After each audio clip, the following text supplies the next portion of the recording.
a Deus. Gente, nós estamos aí conectando pessoas e procurando inspirar vidas. Eu agradeço a Deus pela oportunidade que a gente vem tendo de, pelo meio das redes sociais, divulgar o Evangelho, pelo meio das mídias que guardam os nossos cultos, as nossas celebrações, estendermos um pouco mais esse ambiente que acontece aqui entre nós. Mas eu queria reforçar o convite para vocês que estão aqui hoje, assim como para os que estão do outro lado da lente, não é? Ou diante de uma tela, que vocês desfrutem, sempre que possível, da presença pessoal, estarmos juntos no templo, estarmos juntos nas casas, estarmos juntos para orarmos, para fortalecermos e para encorajarmos a nossa fé. Eu fiz uma viagem com um amigo, cheguei lá, encontrei tantos outros amigos que há alguns anos eu não via, e fiz novos amigos. Então, o deslocamento físico, às vezes, é cansativo. Luciano veio de uma reunião lá em Belo Horizonte. A gente viaja a trabalho e a gente volta, às vezes cansado, mas a gente volta renovado. Por quê? Porque a gente tem vínculos de anos de amizade.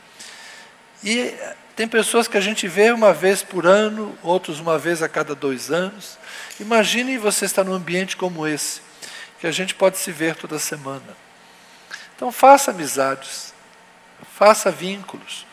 Sai daqui, vai comer pizza em algum lugar, convida um, convida outro, café em casa, vamos aproveitar um pouco melhor a presença uns dos outros, vamos construir vínculos duradouros, porque os amigos são, talvez, a parte mais preciosa das riquezas que a gente tem na terra. A única coisa que você vai levar para o céu, se você não sabe, são amigos. A única coisa da terra que você vai encontrar no céu são as pessoas, ou família, com quem você compartilhou sua fé, e os amigos que você fez ao longo da jornada. Então, o verdadeiro tesouro que a gente leva é esse pessoal aqui. Você está querendo conhecer Abraão, conhecer Moisés, tirar suas dúvidas das cartas de Paulo? Cara, a parte mais legal vai ser reencontrar os amigos, reencontrar os irmãos. Amém? Mas vocês podem primeiro, que está tudo bem. Vamos lá, hoje, Evangelho de Jesus segundo Lucas, capítulo 24.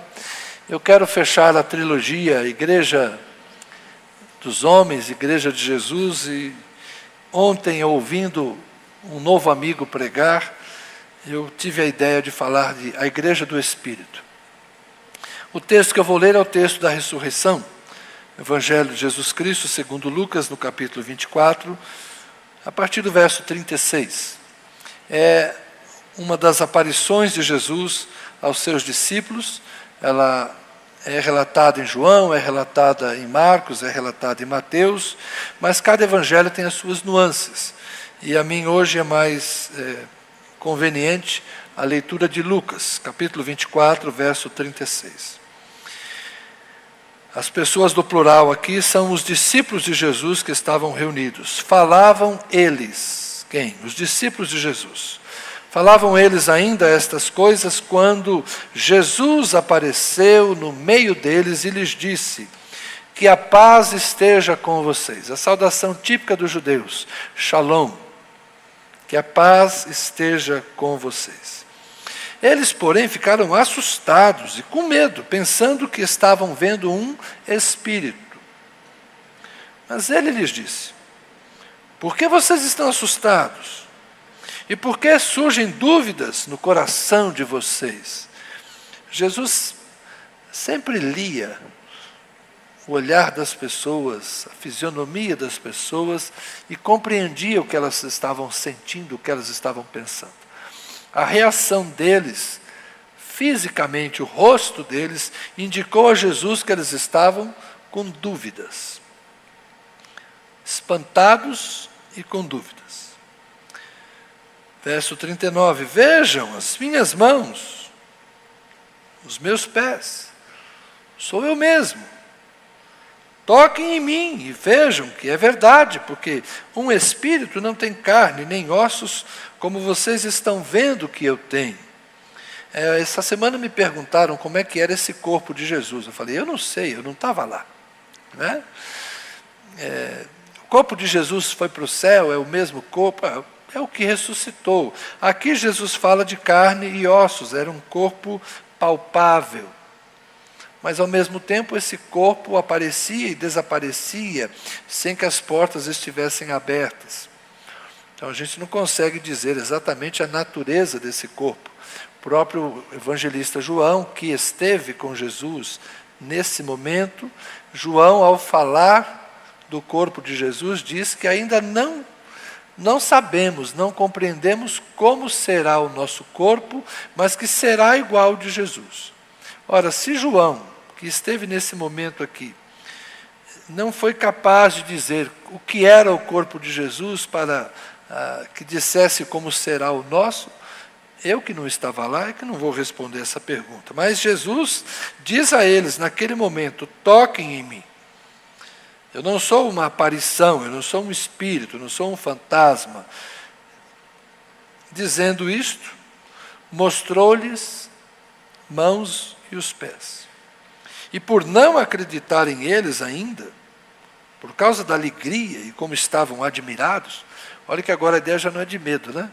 Já passou por uma sensação de entusiasmo, de alegria, mas ainda assim de confusão mental. Eles estavam alegres, admirados, mas não acreditavam no que estavam vendo.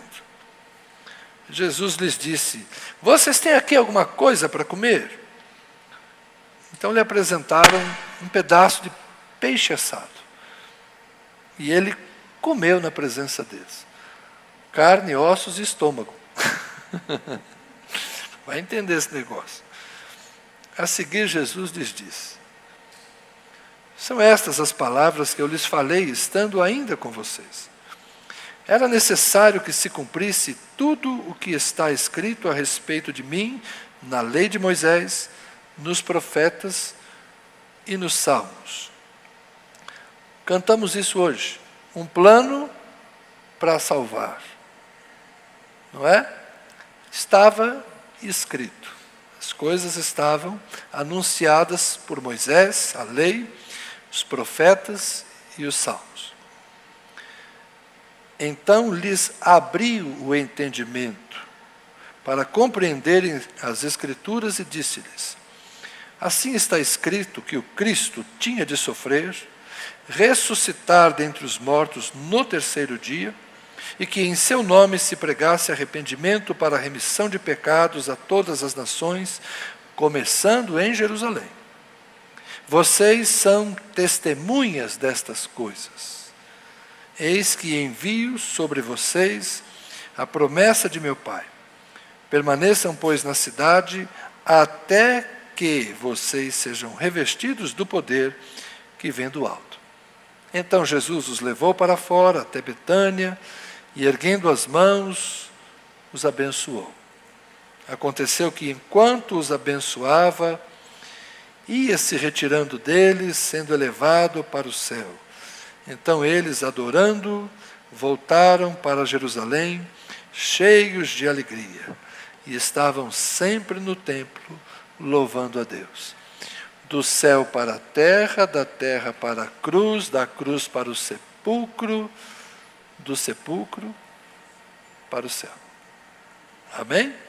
Obrigado pelas canções de hoje. Deus seja louvado. Essa é uma das narrativas da ressurreição de Jesus. Ainda hoje, nós que estamos distantes deste ambiente em que Tomé duvidou do que os outros viram. No outro evangelho é um pouco diferente a narrativa.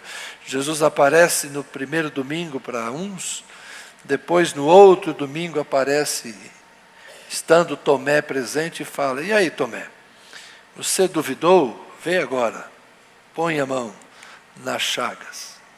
E aí Tomé crê e fala, Rei meu e Deus meu. E Jesus fala, porque você viu, você creu. Bem-aventurados são aqueles que não viram e creram. Então, crer na ressurreição de Jesus é talvez o grande desafio da nossa fé cristã. Crer em milagres, milagres acontecem, ainda hoje. Estão ficando cada vez mais raros, mas milagres acontecem. Mas crer na ressurreição. Crer na ressurreição é o ponto central da nossa fé. Por quê? Porque só faz sentido a morte expiatória de Jesus se ele ressuscitou. Não é a questão do sofrimento, da quantidade de sofrimento. Não, a questão é, se Jesus morre e permanece morto, ele não é o justo. Ele era apenas mais um pecador como qualquer de nós. Porque o salário do pecado é a morte. Então, é natural que todos os homens morram. Por quê? Porque os homens, por pecarem, ficam separados de Deus. Então, a experiência da morte alcança todos os homens. Todos pecaram, todos morrerão. É natural. Podíamos discutir outras coisas, mas não é para hoje. Então, morrer é normal. O que não é normal é alguém levantar dos mortos, num corpo que não morre mais. Houve ressurreição, houve ressuscitação. Vamos usar um termo diferente, porque é mais ou menos como um procedimento médico hoje, que alguém tem uma parada cardíaca, o outro vai lá e dá um choque e a pessoa volta. Alguém fica fazendo massagem cardíaca, o outro vem com um desfibrilador, lembrei do nome, vai lá e a pessoa volta. Isso é um processo de ressuscitação. Alguém vai lá dar uma injeção de adrenalina, lá sei eu. Não sou médico, mas vocês já viram isso em cena de filme, né? Então é assim que acontece. Aí esse voltou a viver. Vai viver para sempre? Não. Escapou dessa. Nós temos o nosso querido pastor Florentino, né, que resolveu estar no hospital, no pronto-socorro, e ter uma parada cardíaca. E ficar 1 minuto do lado de lá. Mas é muito inteligente ele, né, ter a parada cardíaca dentro do hospital. Rapidinho voltou. Está até hoje lá. Talvez até vendo eu falar dele aqui agora, né? Então nós temos um irmão que esteve morto por 1 minuto. Alguém vai dizer, Lázaro esteve morto mais tempo, a filha de Jairo esteve morta mais tempo. Sim, isso é ressuscitação. Mas Jesus, diferente, Jesus ressuscitou para nunca mais morrer. Jesus permanece vivo. E está à destra de Deus. Também cantamos. Deus o exaltou e lhe deu um nome acima de todo nome, para que no céu, na terra e debaixo da terra, o que é debaixo da terra? É no mundo dos mortos, no Hades. Isso é uma ideia espacial que se tem, que os mortos estão embaixo. Não é necessariamente isso, mas o que isso quer dizer no texto bíblico de forma poética? Que seja nos céus, onde estão os seres espirituais, os anjos, seja na terra, onde estão os homens, seja no Hades, onde estão os homens que já foram, diante de Jesus, todo joelho se dobra, toda língua confessa, Ele é o maior nome dos céus, dos vivos e dos mortos, não há outro como Jesus. Porque os mortos estão mortos, mas Jesus está vivo. Então é fundamental que um cristão creia na ressurreição. Porque se Jesus não ressuscitou, essa é a maior mentira que nós já contamos. Vocês entendem? Então se você diz, não, eu sou cristão, mas eu não creio na ressurreição. Desculpa, então você está dizendo que tudo que a gente fala é mentira. Porque a nossa fé está baseada na ressurreição de Jesus. Como disse o apóstolo Paulo, se Cristo não ressuscitou, o que nós estamos ensinando não faz sentido. É vã a nossa pregação. Então os discípulos estavam confusos porque era um fato inédito.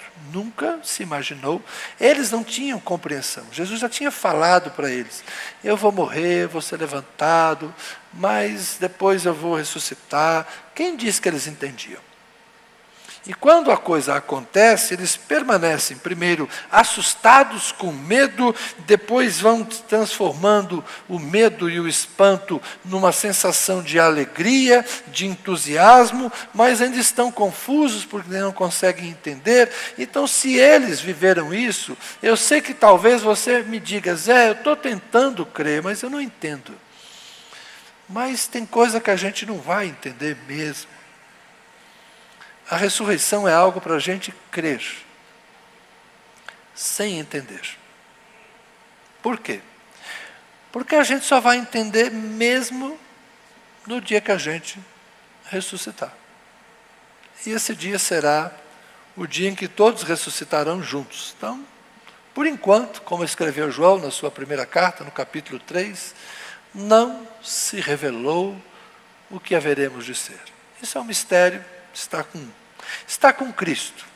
Cristo sabe o que é isso, e por enquanto, só Ele. O que nós podemos ter é o entendimento das Escrituras, de que estas coisas aconteceram segundo o desígnio de Deus, segundo a vontade de Deus, e estas coisas aconteceram a nosso favor. Mas o que eu quero destacar aqui hoje é que a ressurreição de Jesus foi manifestada aos seus discípulos, e Jesus disse para eles: vocês são testemunhas destas coisas. Do quê? Do cumprimento das Escrituras, do cumprimento do que foi anunciado acerca da morte de Jesus, e principalmente vocês são testemunhas da ressurreição de Jesus. Nós cremos no Evangelho que foi anunciado por pessoas que viram Jesus ressurreto. Eu não vi. Eu vou ser muito honesto com vocês. Sei que vocês sabiam disso, mas eu quero reafirmar aqui, diante das lentes e da internet: eu não vi Jesus ressuscitado. Mas eu acredito que Jesus ressuscitou. Porque estes homens e estas mulheres que viram, deram a vida por essa mensagem. Quando disseram para eles: calem a boca, não falem sobre isso, eles disseram: nós temos que falar. Se vocês falarem, nós vamos prender vocês. Podem prender, nós vamos falar. E depois de prender alguns, começaram a matar alguns. Mas os outros disseram: podem matar, mas nós vamos continuar a falar. Então eles não negaram o que viram, dando inclusive a sua vida pelo testemunho da sua fé. Eu creio que homens assim, mulheres assim, não podiam estar enganados. Eles viveram por esta causa o restante dos seus dias, e alguns deles tiveram abreviados os seus dias, por isso que anunciavam, pelo Evangelho que pregavam. Então eu não posso desprezar o sangue de Jesus, e não posso desprezar o sangue daqueles que foram testemunhas. Tanto é que a palavra testemunha no grego é mártir. E com o passar dos anos, a palavra grega mártir ganhou um novo significado. Antes era apenas aquele que viu, aquele que é testemunha, mas se tornou aquele que morre por uma causa. Então a palavra mártir, com o passar dos anos, ganhou o significado daqueles que morrem por. Quando o Evangelho foi escrito, era apenas: vocês são testemunhas, vocês viram, vocês estavam lá. Mas depois de 2 séculos, usar a palavra mártir era a mesma coisa que dizer: esse aqui morreu por causa do seu testemunho. Então as testemunhas de Cristo não podem ser desprezadas. Mas eu queria dizer que nós não somos apenas a igreja que possui essa mensagem, porque foi isso que Jesus disse a eles: vocês são testemunhas dessas coisas. E é necessário que se pregasse arrependimento para a remissão de pecados a todas as nações, começando em Jerusalém. Nós recebemos uma missão. Qual é a nossa missão? Continuar anunciando a remissão de pecados mediante o arrependimento para todas as nações. Então, o que é o Evangelho? O Evangelho é você chegar para alguém e dizer: seus pecados podem ser perdoados se você se arrepender. Por quê? Porque Jesus morreu na cruz por você. Mas isso não faz sentido. Por que Ele morreu por mim sem me conhecer? Porque Deus decidiu que se um justo morreu, este sacrifício vale para todos. Mas isso para mim não faz sentido. Ele nem me conhecia. Não precisa fazer sentido. Deus decidiu que ia ser assim.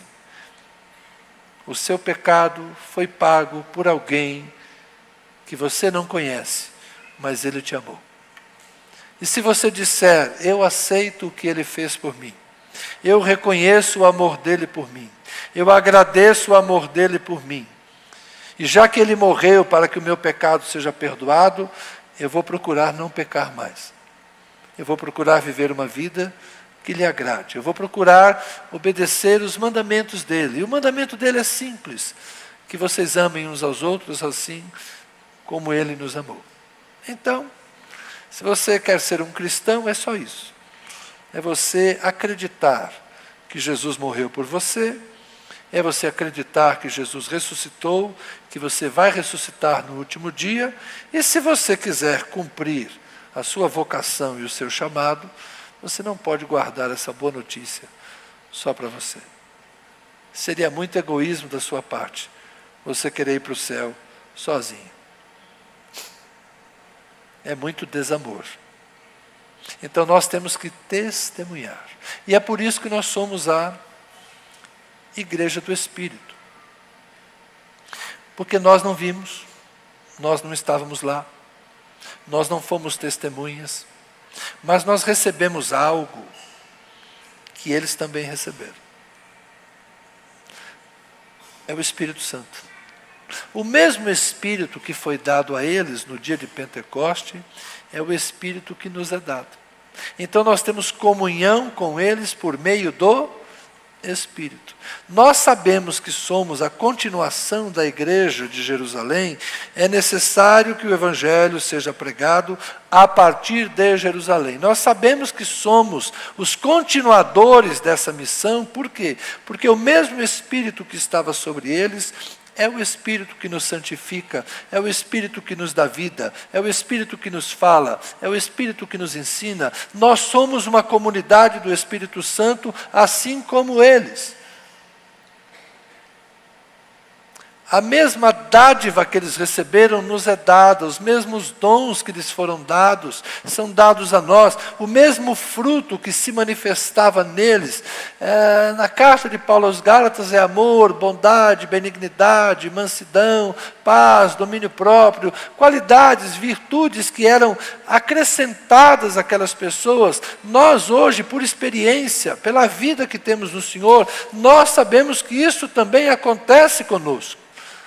Nós nos tornamos mais amorosos, nós nos tornamos mais pacientes, nós nos tornamos obedientes, nós nos tornamos reverentes. E não é porque nós somos melhores do que os outros lá, é porque Deus, a partir do momento que nós cremos, infundiu em nós o Espírito que Cristo enviou, e esse Espírito que é santo, nos santifica. Então a gente vive a mesma graça, a gente vive a mesma bênção. E a gente consegue crer porque os nossos olhos foram abertos.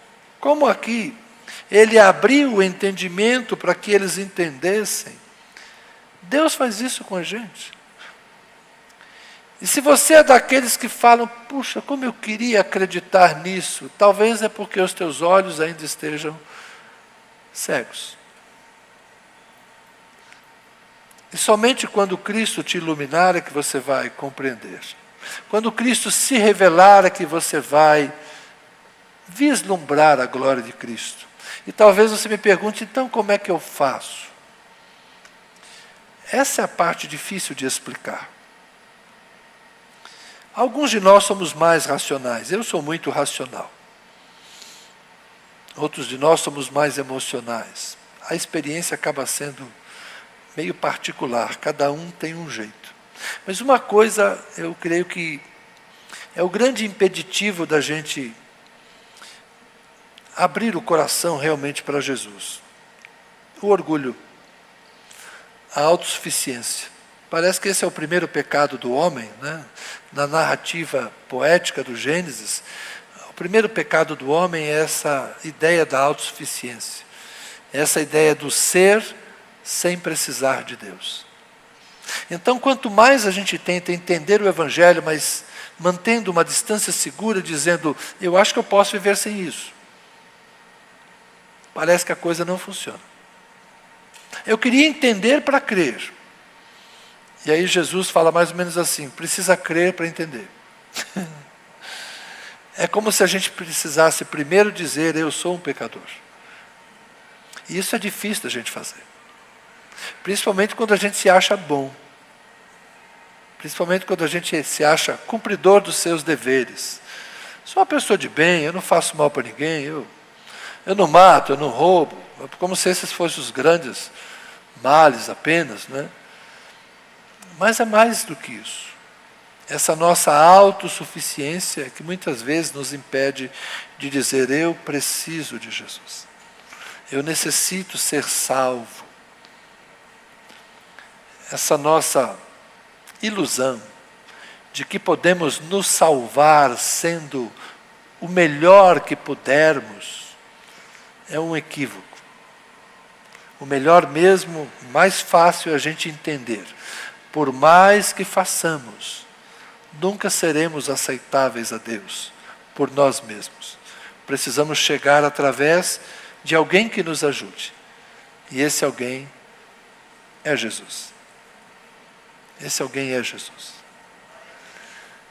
Pense assim, se você hoje quisesse falar com uma figura muito importante, alguém, vamos a alguém, a Taylor Swift veio no Brasil, você queria falar com a Taylor Swift. Vamos a alguém que ninguém aqui, os jovens vão me entender melhor. Aí você vai dizer assim, como é que eu faço para realizar meu sonho de falar com a Taylor Swift? Aí vai dizer, olha, eu conheço alguém que conhece alguém que conhece alguém do empresário dela que acho que ele consegue que você pegue um autógrafo dela pessoalmente. Ok. Se você é uma pessoa doida pela Taylor Swift, talvez você faça isso. Agora imagine a mesma coisa com Deus. Você dissesse assim, eu quero falar com o Deus, Criador dos céus e da terra, com Deus que antes de que houvesse qualquer coisa, Ele resolveu fazer tudo. Eu quero falar com o ser que disse, haja luz. Com quem eu falo para chegar lá? Quem é o cara que conhece alguém, que conhece alguém, que conhece alguém, que pode me apresentar esse ser, que antes de tudo era Ele, que tudo depende dEle, que tudo veio dEle. Quem é que pode me apresentar Deus? Quem? Conhece alguém? Eu conheci. E não é que eu conheci? Era alguém, como foi dito hoje, do céu para a terra, da terra para a cruz, da cruz para o sepulcro. Sabe por que ele foi no sepulcro? Porque ele não veio salvar só os vivos. Ele veio buscar os que estavam mortos também. Lá no Hades. Para ser Senhor dos vivos e dos mortos. E levou os que esperavam por Ele. Eu conheço alguém que te coloca na presença do Deus Criador de todas as coisas. O Filho dele, Jesus, meu amigo. Ele me aceitou. E Ele aceita você também. Porque eu não sou melhor que você. Simples assim. Mas nós somos a igreja do Espírito, nós somos as testemunhas. E nós precisamos receber poder do alto para que esse Evangelho permaneça vivo em nós. O poder nos foi dado, irmãos, para que a gente cumpra a nossa missão. Nós somos igreja não apenas para estarmos aqui dizendo como Deus é bom, para estarmos aqui dizendo, maravilha, Deus nos salvou. Nós estamos nesse mundo para continuarmos anunciando que Deus ainda está salvando as pessoas por meio de Jesus Cristo. Não se acomode. Não se satisfaça com a sua salvação. Mas lembre-se, muitos outros precisam ser alcançados pela graça de Deus. E é por isso que a gente precisa buscar o poder que vem do alto. Então ore. Ore para que você não apenas seja salvo e santificado e abençoado, mas que você seja ungido por Deus, consagrado por Deus, e haja virtude em você, para que em nome de Jesus as obras de Deus se manifestem por meio da sua oração. Para que você possa dizer para o Gilberto assim: Gilberto, não tenha medo. A cirurgia da sua mãe será um sucesso e sua mãe se recuperará totalmente em pouco tempo. Em nome de Jesus. Mas para fazer isso, eu preciso saber que Deus está comigo. E Gilberto, você volta aqui depois para dizer o testemunho de como Deus abençoou e como tudo transcorreu maravilhosamente bem, sem nenhuma intercorrência, porque a graça de Deus esteve com sua mãe. E Dona Gentileza foi preservada pela mão poderosa do Senhor, com a providência dele sobre a sua vida e sobre a vida dela. Quando a gente vir o poder de Deus operar, nós creremos. E é importante que a gente veja Deus curar, Deus salvar, Deus transformar, Deus modificar a história das pessoas, Deus levantar o abatido, Deus consolar o enlutado, Deus dar provisão para quem tem fome. Eu ouvi alguns testemunhos esses dias. Quantas coisas encantadoras eu tenho ouvido. Gente que orou a Deus dizendo assim: Deus, eu queria comer um pedaço de carne, Senhor. Eu estou com vontade de comer carne. No dia seguinte chega um irmão com uma peça de carne na casa dele e fala assim: Deus mandou eu te trazer. Para você é uma coisa boba. Você comeu carne na sexta-feira santa? Eu comi. Eu esqueci, comi macarrão à bolonhesa. Mas está tudo bem. Esqueci, né? Podia ter pedido alho e óleo, mas eu pedi a bolonhesa. Então, mas esse é o nosso Deus. Que o faminto não dorme com fome, porque Deus faz chegar. E depois, chegou uma pessoa com compra na casa de um pastor que estava passando dificuldade. Mas ele e a esposa falaram com Deus. E de repente alguém encosta um carro lá na porta e vai tirando sacolas e traz uma compra de mercado farta para uma família que a mãe orou assim: Senhor, amanhã meus filhos não têm o que comer. Isso é Deus, gente. Isso é Deus. Isso é poder de Deus. Um Deus que ouve a oração. Um Deus que responde o clamor do aflito. Um Deus que cura o enfermo. Mas principalmente um Deus que perdoa o pecador e diz para ele: vai em paz. Eu não te condeno, mas vai e não peca mais. Nós temos que crer nesse poder de Deus que transforma pessoas.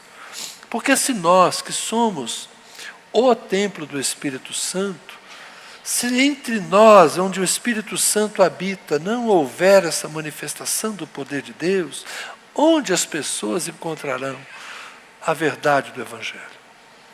Então, que a nossa pregação não seja apenas em palavras de sabedoria, mas também seja em manifestação do Espírito e de poder. Que a nossa igreja seja um lugar onde haja amor, onde haja pregação do Evangelho, mas onde também haja o poder de Deus, que opera para que o nome de Jesus seja glorificado. Eu queria convidar você, que é daqueles que talvez esteja nessa condição, como a dos discípulos, com dúvidas, com medo, um misto de alegria, mas ao mesmo tempo de não muita compreensão. Olha, Aproxime-se de Jesus. Deixa Ele te iluminar e abrir o teu entendimento para que você comece a compreender as coisas espirituais, porque nas palavras de Paulo, só quem tem a vida do Espírito compreende as coisas do Espírito. Então entregue seu coração a Jesus. Abra sua mente e seu coração para Jesus. Deixe o Espírito de Deus começar a mudar a sua vida. E você vai gradualmente compreender, crescer, aprender e viver a vida que Cristo dá. Ele ressuscitou, Ele está vivo, Ele está entre nós, Ele está em nós. E Ele está tão perto de você. Não perca a oportunidade. Amém?